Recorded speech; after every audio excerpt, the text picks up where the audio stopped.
Bharatiya Janata party और national conference का गठजोड़ आपस में हो चुका है और नेशनल कॉन्फ्रेंस और भारतीय जनता पार्टी का गठजोड़ जो है और भारतीय जनता पार्टी के लोग बैट वाले को सिर्फ मोहरा बनाकर नेशनल कॉन्फ्रेंस को फायदा पहुंचाने की कोशिश कर रहे हैं, जिसमें ना नेशनल कॉन्फ्रेंस कामयाब होगी और जो ना भारतीय जनता पार्टी कामयाब होगी। लेकिन आज मुझे हंसी आती है ये देखते हुए जब मैं यहाँ के बड़े बड़े दिग्गजों को एक ऐसी जमात का BC टीम का बैट उठा के घूमते हुए देखता हूँ तो मैं हंसता भी हूँ और मेरे जो दिल में इज्जत यहाँ के भारतीय जनता पार्टी के लीडरों के लिए थी कि ये अपने आप में एक बड़ा जज्बा रखते हैं जमात के लिए, वो कहीं ना कहीं उसको ठेस पहुंची, मेरी उस सोच को ठेस पहुंची। नहीं यार, ये लोग भी जो है वो कहीं सिस्टम में नहीं। आप सबको तकलीफ़ देने का मकसद एक ही था कि आप सब लोग जानते हैं कि जैसे पार्लिमानी इंतखाबात की कैंपेनिंग आज आखिरी मरहले में है। आज 5 बजे तक जो है वो कैंपेनिंग तकरीबन बंद कर दी जाएगी। तो मैं आपसे ये बात करना चाहता था क्योंकि हम जब कैंपेनिंग में पिछले काफ़ी अर्सा से रहे, मीडिया के साथ इंटरेक्शन हमारी बड़ी लिमिटेड रही, हम उनसे बात कम कर पाए। लेकिन क्योंकि हमारे पास एक तो वक्त कम था, लोगों के पास पहुंचना था, लोगों के पास जाना था, और जैसा कि आप तमाम लोग जानते हैं कि पीपल्स डेमोक्रेटिक पार्टी की क़यादत जो यहाँ इस वक्त है, वो क़यादत मैं ये तो नहीं कहूँगा कि वो सियासी तौर पर कोई बहुत बड़े दिग्गज लोग हैं, लेकिन जज्बाती तौर पर और दिल से उनसे बड़ा दिग्गज कोई नहीं है। तो इसलिए जज्बाती तौर पर जो हम तमाम लोग ज़िला राजौरी की जो पीपल्स डेमोक्रेटिक पार्टी के लोग थे, उन लोगों ने तमाम जितने भी हमारी ज़िला राजौरी की असेंबली हलके थे, वहाँ पे उन्होंने बड़े ही जोश से, बड़े अच्छे तरीके से अपनी कैंपेनिंग सर अंजाम दी। और सबसे बड़ी बात यह है कि जो लोगों का प्यार, लोगों का विश्वास, लोगों का एक यकीन हम लोगों पीपल्स डेमोक्रेटिक पार्टी और महबूबा मुफ्ती साहिबा पर का सामने आया है, वो अपने आप में नुमायाँ और लाजवाब है। और हम समझते हैं कि वही एक वजह है कि जो आज हमारी लीडर मोहतरमा महबूबा मुफ्ती साहिबा को यकीन करवाती है कि आने वाली 25 तारीख को राजौरी पुंछ के लोग जोक दर जोक महबूबा मुफ्ती साहिबा को वोट करके भेजेंगे। लेकिन उसके साथ साथ मेरा एक चीज़ मैं आप लोगों की वसादत से राजौरी पुंछ की आवाम से ज़रूर शेयर करना चाहूँगा, क्योंकि जब भी आप कोई फ़ैसला लेने जाते हैं तो उस फैसले को आप तराजू में तोल के देखते हैं कि कौन सा फ़ैसला हमारे लिए सही है और कौन सा गलत है। आप तमाम लोगों को पता है कि राजौरी पुंछ की पॉलिटिकल सिचुएशन क्या है और किस दौर से हम गुजर रहे हैं। ये पहली बार है कि जिन इंतखाबात में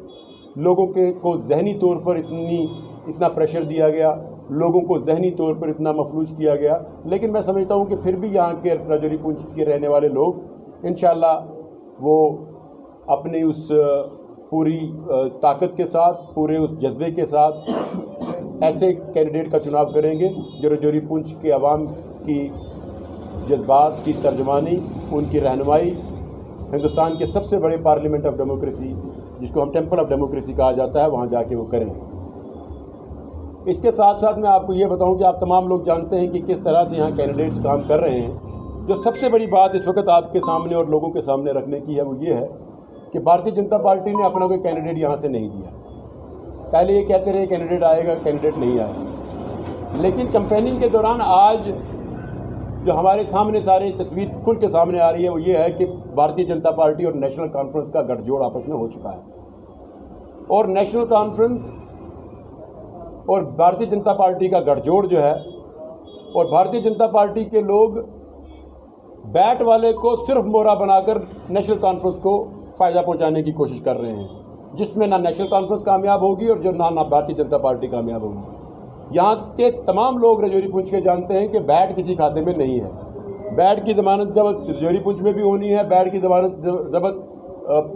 पीर पंचाल के दूसरे इलाके में भी होनी है। लेकिन भारतीय जनता पार्टी के लोग, पहाड़ी में एक कहावत है, चोरा गुलू पंडतावली, जो बैट के लोग हैं वो कम नज़र आ रहे हैं। भारतीय जनता पार्टी के बैट उठा के ऐसे चल रहे हैं जैसे वो है उसी पार्टी के हैं। मैं तो कई बार हंसता हूँ, मैं एक जगह कई बार ये सोचता था कि भारतीय जनता पार्टी एक ऐसी आइडियोलॉजी की पार्टी है जिसने राजौरी पुंछ के अंदर अपना टफ टाइम में भी अपना एक कदम रखा, और जो लोग भारतीय जनता पार्टी से जुड़े हुए थे वो पिछले 70 सालों से उन लोगों ने भारतीय जनता पार्टी का झंडा बुलंद रखा, उस फूल के निशान को नहीं भूले। लेकिन आज मुझे हंसी आती है ये देखते हुए जब मैं यहाँ के बड़े बड़े दिग्गजों को एक ऐसी जमात का BC टीम का बैट उठा के घूमते हुए देखता हूँ तो मैं हंसता भी हूँ और मेरे जो दिल में इज्जत यहाँ के भारतीय जनता पार्टी के लीडरों के लिए थी कि ये अपने आप में एक बड़ा जज्बा रखते हैं जमात के लिए, वो कहीं ना कहीं उसको ठेस पहुंची, मेरी उस सोच को ठेस पहुंची। नहीं यार, ये लोग भी जो हैं वो कहीं सिस्टम में नहीं। पहले आपने हिंदू मुसलमान को लड़ाया, बाद में आपने बाकियों को लड़ाया, आज आपने लोगों को बैट पकड़ा के घुमाना शुरू कर दिया। बाल तो कहीं है नहीं, खाली बैट घुमा रहे हो। अरे बाल किसी और के हाथ में है, जब तक बाल पूरा नहीं होगा तब तक बैट का काम नहीं चलेगा आप लोगों से। लेकिन जो सबसे बड़ी बात सामने खुल के आ रही है वो ये है कि भारतीय जनता पार्टी बैट के कंधे पे निशाना बंदूक रख के जीत नेशनल कॉन्फ्रेंस को करवाना चाहती है।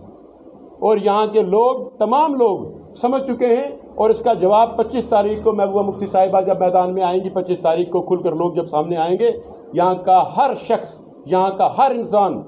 महबूबा मुफ्ती साहिबा को वोट करके सामने लाएगा। और ये कोई बात फारूक साहब ने आज 15-20 दिन पहले, इलेक्शन से पहले एक टीवी को इंटरव्यू देते हुए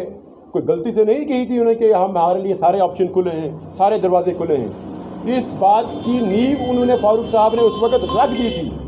कि भारतीय जनता पार्टी के साथ उनका एक टैक्टिकल अलायंस जो था वो सामने था। और आज हम जब फील्ड में जा रहे हैं तो वो अलायंस खुल के सामने आ रहा है। तो इसलिए नेशनल कॉन्फ्रेंस को चाहिए कि जिस तरह से अपनी पार्टी ने पूरी तरह से अपने आप को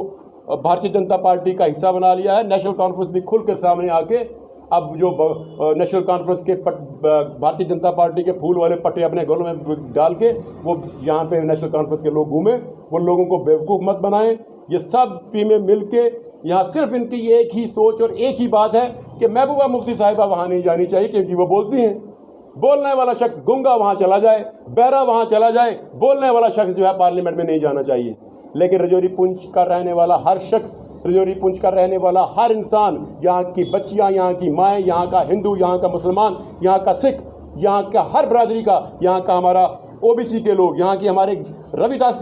समाज के लोग, यहाँ का हमारा गुजर बकरवाल, यहाँ का हमारा पहाड़ी, यहाँ का हर तबके से ताल्लुक़ रखने वाला शख्स ये समझता है कि पार्लियामेंट हाउस में गूंगे बहरों की ज़रूरत नहीं, वहाँ बोलने वालों की ज़रूरत है। और बोलने वाली लीडर एक ही है, वो है महबूबा मुफ्ती साहिबा। और 25 तारीख को सिर्फ़ और सिर्फ महबूबा मुफ्ती साहिबा को रजौरी पुंछ की आवाम यहाँ से चुनकर भेजेगी। ये मेरा विश्वास है और मेरा यकीन है। मैं आपकी वसादत से रजौरी पुंछ की आवाम को सिर्फ इतना कहना चाहूँगा कि भारतीय जनता पार्टी और नेशनल कॉन्फ्रेंस का जो गठजोड़ है इसको एक्सपोज हो चुके हैं। और यही लोग जो हैं ये आगे आने वाले वक्त पे लोगों को बेवकूफ़ बना के आगे चल रहे हैं। इसलिए भारतीय जनता पार्टी लोगों को बेवकूफ़ मत बनाए, बैट को ले लेके मत घूमो, सीधा नेशनल कॉन्फ्रेंस को साथ सपोर्ट करके सामने निकल के खुल के सामने आ जाओ। आप नेशनल कॉन्फ्रेंस को अगर फ़ायदा पहुंचाना चाहते हो तो अपने भारतीय जनता पार्टी के लीडरों को बेवकूफ़ मत बनाओ, जिन लोगों को आप जगह जगह घूम भेज रहे हो।